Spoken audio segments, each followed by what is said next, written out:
DigiCom Weekly Growth Marketing Podcast.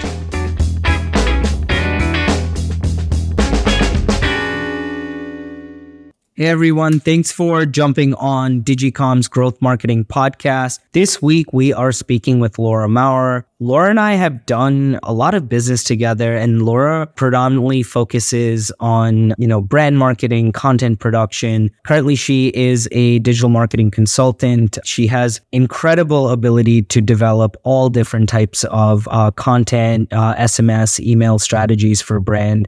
She has a deep understanding of a full funnel digital approach, from working with brick and mortar stores to creating roadmaps for digital launches. Laura, thanks for jumping on call with us today. Very excited to have you on our podcast. Thanks for having me. I'm excited to be here.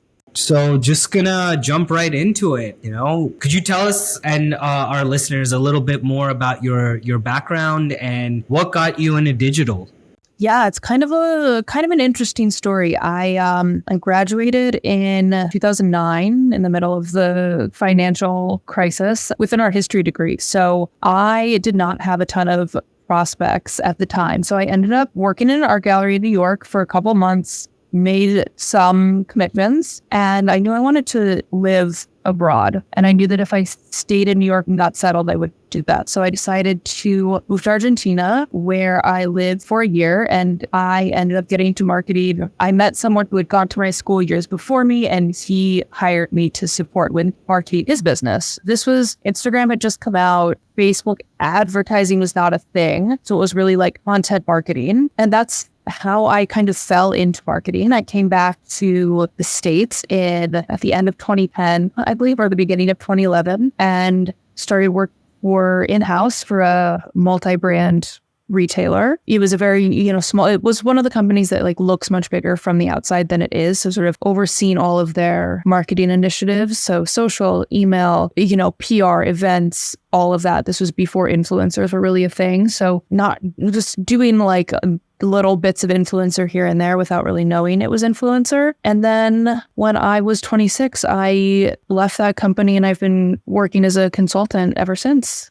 Yeah, it's amazing. I know, we've partnered on a multitude of different brands together, and you wear many hats, right? Like some include content, some include creative work, others include audit or brand positioning. I always find, the brand positioning work we do together quite interesting because of course, we focus predominantly on performance marketing and growth and acquisition, but there's a huge brand component that is always important. And I think, they both go hand in hand together. You need one and you need the other. Would love if you can kind of chat a little bit about brand positioning and content creation and, where you think what's important and why.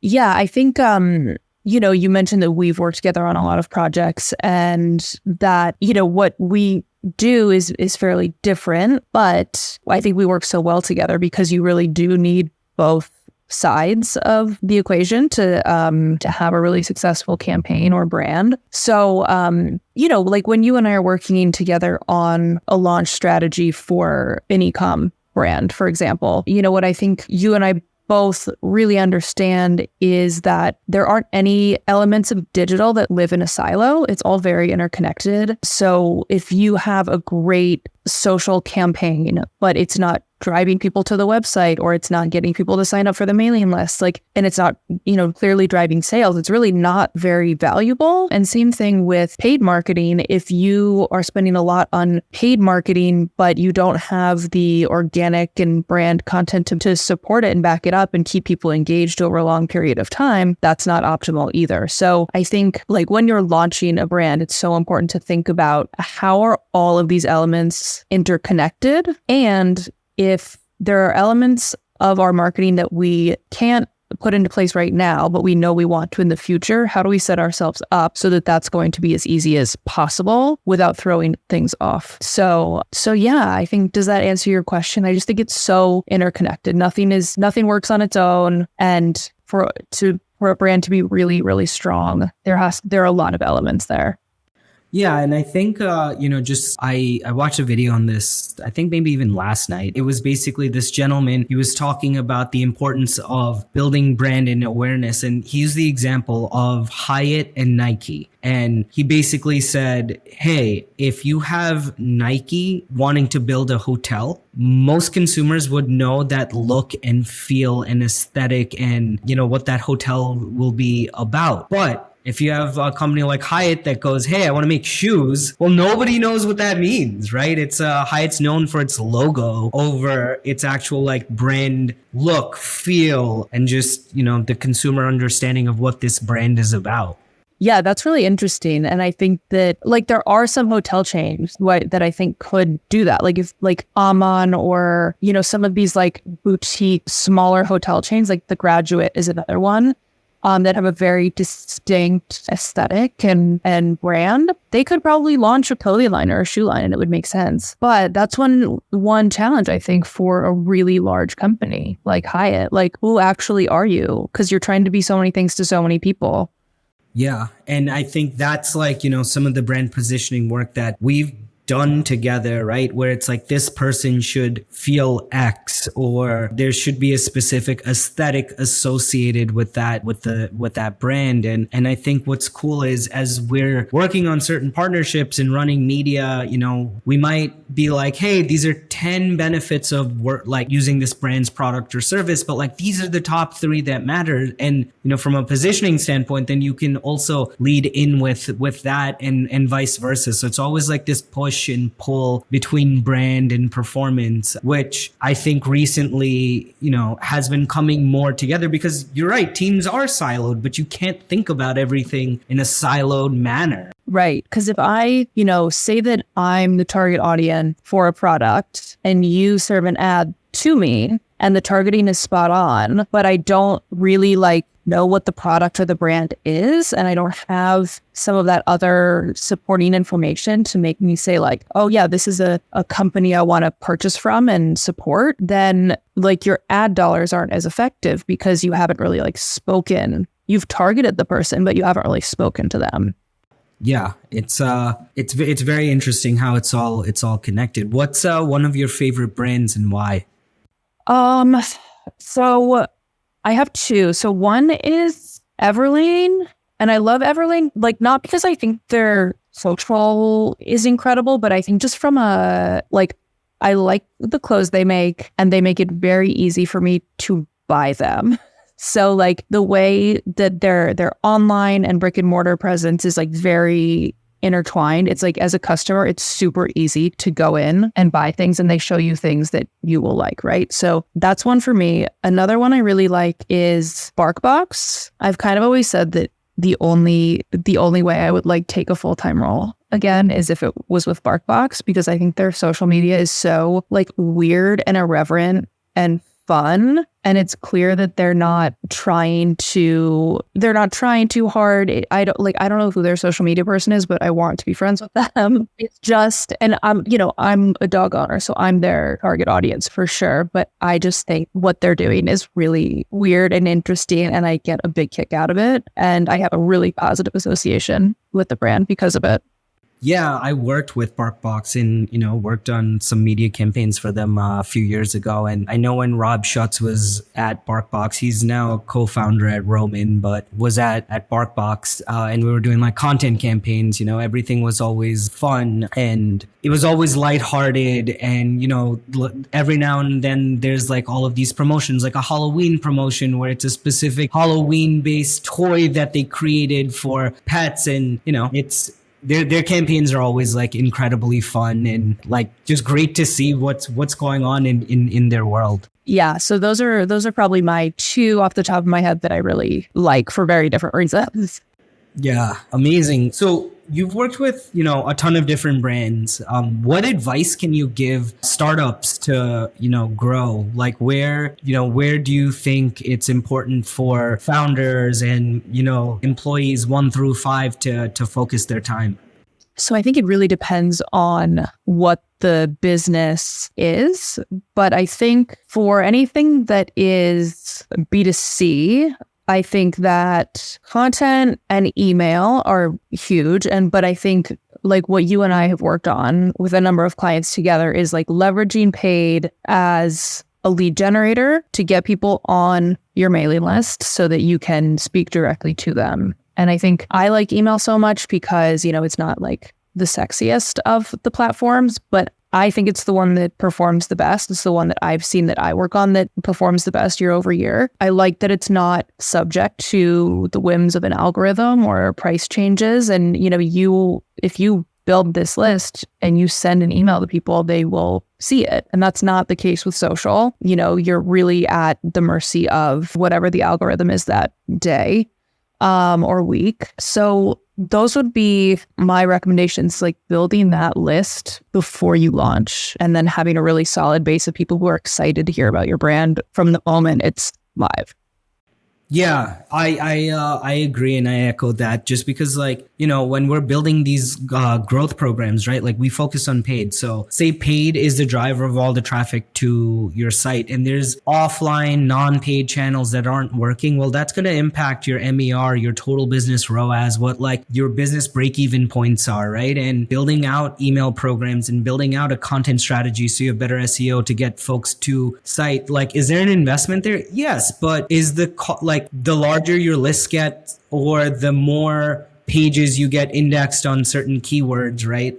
That helps generate a lot of traffic. And it's also your own audience data, right? So when you're running these email deployments, you're just like you mentioned, you're speaking directly to the audience that is interested in your brand and product. And you can speak directly to those folks and improve metrics across your entire business by building a strong email program, SMS program, content program. And that goes back in hand with all the things that are happening in paid, because like paid might be bringing in the new users that want to hear from you again and purchase, or they need to be nurtured a little bit more to learn more about the products and how it works. And, or maybe there's a price point where you're in the email program and it's, hey, Black Friday sales are going live, and you can speak directly to that audience who hasn't made a purchase by segmentation. Right. Like I worked with this multi-brand retailer and this was like 10 years ago now. So like the capabilities have changed a lot, but we had all this customer data where we were able to go in and say like, okay, which brands have people purchased? How much have they spent? And then we were able to recommend other brands that we carried or other styles that we just knew that these customers would like. And so like it was a lingerie company. So for women, a lot of times getting an advertisement for something that like does not come in your size or is not available to you is super frustrating. And I think especially when you're talking about like the lingerie industry, when you're talking about bras and there's so many sizes, we would make sure we were like leveraging that data to be like, okay, what size does this person buy? We're never going to show them something that doesn't come in their size, because what a terrible user experience. So we were able to like incorporate size, price, style, recency of purchase, and then create really targeted campaigns. And as a result, we saw like great success with our email program, and it like eclipsed, while I was there, it eclipsed the brick and mortar revenue. And that's incredible. Yeah. Yeah. Personalization, and it is important. And yeah, it totally makes sense. I mean, for me, if it's like, hey, you buy this shoe and this shoe is not in my size, well, why did you send me this? Right. So like, I think that's frustrating even if it's just out of your size and you could say like, okay, notify me when it comes back. But if the product does not even come, it's not made in your size, like that is so infuriating as a consumer. You're like, you've wasted my time. I now have like my opinion of this brand has gone down. So yeah, I think being able to really personalize is so important. And like, that's not new. We've been talking about this for years, but it's just like a good reminder. Where do you see digital going in the next 5 years? I think there's going to be more like real-time personalization. So like an example of that is like, and this could be email, SMS, it could be like a number of channels, but and I saw this once with, I think it was Seamless, where it was raining where I live. And I got a text saying like, don't go outside, it's raining, order your food. I think that sort of like real-time personalization of like, the weather is like this right now, so buy this thing or, use this service. I think there will be more of that. I think, AI, obviously, that's what everyone's talking about. I think using AI to like predict what people are going to want and to create like personalized offers will as well. And then I think interactivity and like email will continue to increase. But then I also think like on the flip side, there is like this craving for more in person, like events, connection. And so I think it's going to be really interesting to see how those things like diverge, but then events will kind of come back together and how brands start using like in real life events to support their digital campaigns.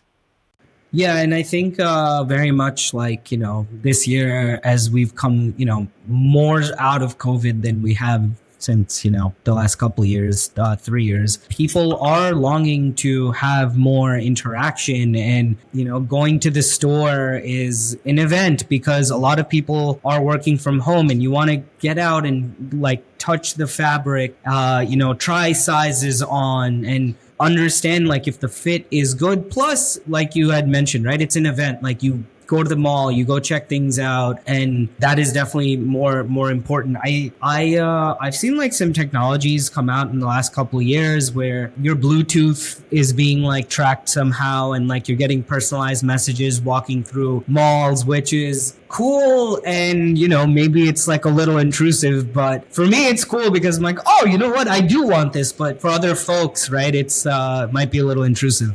Yeah, I actually like did a consulting project with a company years ago that was doing this. This was probably like 6 or 7 years ago. And I just think the like technology wasn't quite there yet, but it was similar, like alerts, like very targeted geolocation alerts. So if you were in a store, you would get an alert of like, oh, I think they were actually focusing on bars and like happy hours and like alerts where it was like, oh, happy hour is over in 15 minutes. Like, things like that where I'm not sure where they're going. I'm not sure because like you said, it can be intrusive. I don't know if people are going to want to allow that sort of communication, but it'll be interesting. But like, when I mentioned Everlane earlier, what I like so much about them is that when I go into a store and I can ask someone a question and like they have my entire order history at their fingertips. And like, so I can ask anyone in the store, like, what size did I buy these in last? And they can tell me. And then if I decide to buy something else, it's basically like a one-click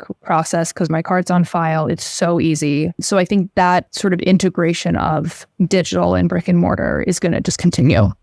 Yeah, it's very fascinating. What's one question you wished I asked you and how would you answer it? One question wished you had asked me. I'm kind of blanking. I don't know. I don't really have anything. Do you have enough for me? Yeah. I know you just recently, launched your podcast earlier this year. It's called Calm. What inspired you to launch that and how's it been going? Yeah, I have a podcast called Calm the Hell Down, and it's been going well. So I live in New York City, which is not the most calming of places. But, when I think about how I want to feel on a day-to-day basis, calm is always the thing that comes to mind. And I've worked really hard to achieve that, mainly because, I'm not, when I'm not calm, I'm not great at my job. I'm not a great partner. I'm not a great daughter, all those things. I just think being calm makes me better at everything I do. And I just felt, especially after COVID, I felt like people were really craving that sense of calm. And so I started the podcast as a way to sort of talk to people who are approaching this topic in a different way. So, there's meditation, there's yoga. I think that's what a lot of people think of first. And those things are great, but there are a lot of other modalities and ways to approach it. So I have talked with people who are AI ethicists and they do breath work or they work with psychedelics. So just talking about different ways to cultivate calm. And then I also talk a little bit about how, as a business owner, you can maintain that sense of calm, which I think is one of the reasons a lot of people might not start a business because they think it's going to be just way too stressful. But there is certainly a way to stay calm and do it.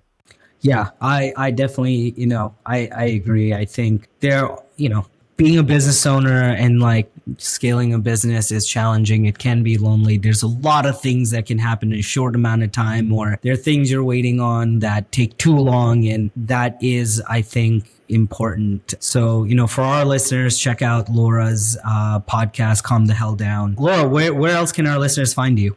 I think I'm most active on LinkedIn. So you can find me on LinkedIn or my website, lauramaurer.com. And yeah, those are the places I spend most of my time. Amazing. Thanks for hopping on with us today. Yeah, thanks so much.